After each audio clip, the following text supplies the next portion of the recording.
अवधूत चिंतन श्री गुरुदेव दत्त. श्री स्वामी समर्थ. स्वामी भक्तांनी कुठल्याही नकारात्मक घटनेत अडकू नये म्हणून स्वामी महाराज सतत प्रेरणा देतात आणि ते प्रेरणा देण्याचं एक छोटंसं माध्यम म्हणजे हे स्वामी संदेश असतात. आजचे स्वामी संदेश सांगण्यापूर्वी प्रत्येक स्वामी भक्तासाठी हा संदेश आहे. लक्षपूर्वक ऐका. आज अरे तुम्ही लोकांना, दुसऱ्याला, देवाचा, सद्गुरूचा धीर देता पण स्वतः मात्र त्यावर विश्वास ठेवत नाही.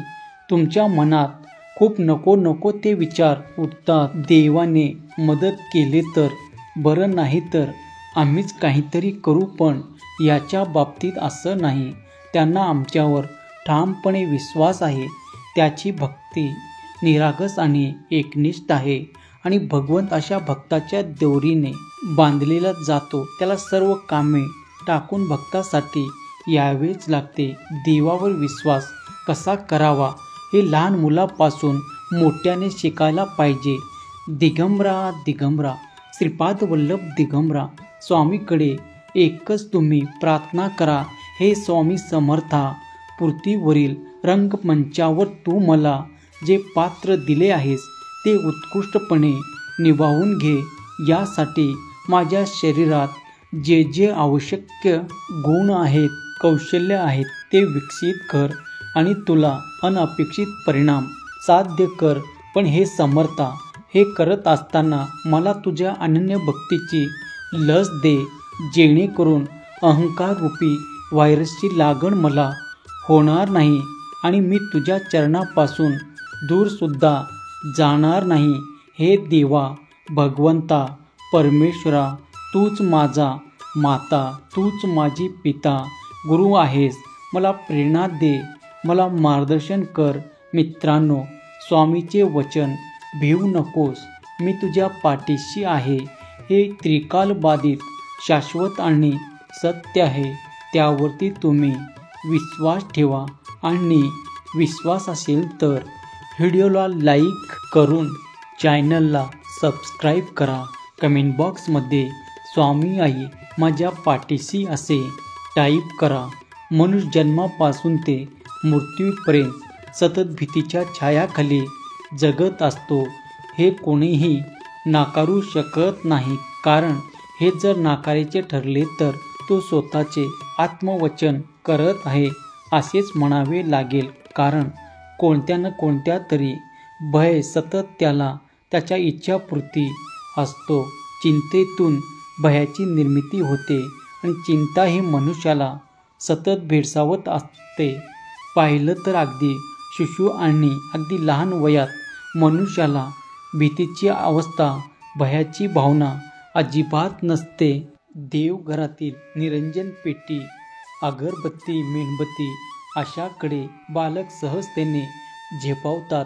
त्या प्रकाशाचे, अग्नीचे त्याला आकर्षण असते. त्याला हात लावल्यास आपल्याला इजा होईल याची त्याला कल्पनाही नसते. पण हीच जाणीव घरातील मोठे लोक त्याला करून देतात. त्याला हात लावू नकोस, ते करू नकोस, ते हा आहे असे सांगत असतात.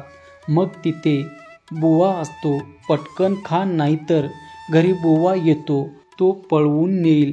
जास्त दंगामस्ती करशील तर पोलीस तुला पकडतील, मॅडम तुला मारतील असे वारंवार बजावण्यात येते. तिथेच भयाचा पहिला स्पर्श केला होता आणि वाढत्या वयाबरोबर तो वाढत जातो. तो इतका वाढतो की सतत त्याच दडपणाखाली वावरत असतो. अर्थात बालपण दाखवलेली भीती ही नाहूक असते. त्यासाठी भल्यासाठीच त्याची भावना असते. पण भय आणि भीतीची शिरकाव मनात झालेला असतो. नामस्मरण तुम्ही करत असाल तर सर्व काही तुम्हाला एकदम सहज आणि अलगदरित्या प्राप्त होईल. आपले कर्तव्य कर्म करून नेहमी महाराजाची भीती करावी अशी त्याची इच्छा असते. धर्मसंबंधाच्या विशेष भानगडीत पडण्याचा महाराजाची आज्ञा देत नाही. भजन, जप, पूजन यात जास्त वेळ घालवणे महाराजांना आवडत नाही. उगीच वैराग्याचा वेश करू नको. त्या गोष्टी चोरून राहणे ते सुद्धा महाराजांना त्याच्यासुद्धा तिटकारा करून श्रम करून पोट भरावे असा त्याचा उपदेश सेवेकरीकरता पुष्कळ लोक स्वामी माऊलीकडे येत असेल. त्यातून जो उद्योगी व भक्तिमान असेल तर स्वामी माऊली स्वतः जवळ ठेवून घेत असतं. आळशी आणि दीर्घभित्री माणसाला प्रतिसाद देऊन महाराज लगेच परत जाण्याची आज्ञा देतो. जो भक्त महाराजाला न आवडेल त्याला ते लवकर प्रतिसाद देत नसत. महाराजाचा भक्तांना सतत श्रम करावे असा उपदेश असे. वास्तविक जगात उद्योगी मनुष्य सुखी होत असतो आणि आळशी माणसाचे हाल होत असतात.